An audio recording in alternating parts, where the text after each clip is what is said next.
பேசுகிறேன். ஒன்றும் இல்லைங்க. நேற்று ஒரு நியூஸ் கேள்விப்பட்டீங்களா? நான் கூட ரொம்ப அதிர்ச்சி ஆகிடுச்சு. சரி, நல்ல மனுஷனாச்சேன்னு.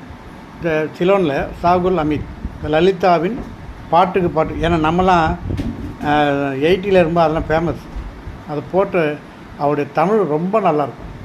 அவர் இன்ட்ரடியூஸ் பண்ணுறது என்னவோ அப்போல்லாம் எல்லா மியூசிக் சேனல்லையும் அவர் வருவார். ஏன்னா எல்லா ப்ரோக்ராம் வருவார். அவர் இன்ட்ரடியூஸ் பண்ணி பேசுகிறது, அந்த தொகுப்புரை பண்ணுறது, வர்ணிக்கிறது நல்லாயிருக்கும். அது மாதிரி ஆளை நேற்று அது எந்த சேனல் தெரியல, எவனோ யூடியூப்புக்காரன் மரணம்னு சொல்லி நம்ம ஜனங்க உடனே என்ன எதுன்னு கேட்க மாட்டாங்க, டப்பு டப்பு டப்பு ரிப்புன்னு அழுதாவா ஆகும்னு சொல்லி அனுப்பிச்சிட்டாங்க. அவருக்கு இன்றைக்கி பேட்டியாக கொடுக்குறாரு, நான் நல்லா இருக்கேன், இதை மாதிரி பண்ணாதீங்க, இது எனக்கு செகண்ட் டைமோ தேர்ட் டைமோ அப்படின்னு அவர் சொல்கிறார். நம்ம ஆளுங்க அவசரப்பட்டு இது மாதிரி சில அரசியலுக்கு தலைவரை கூட பண்ணியிருக்காங்க.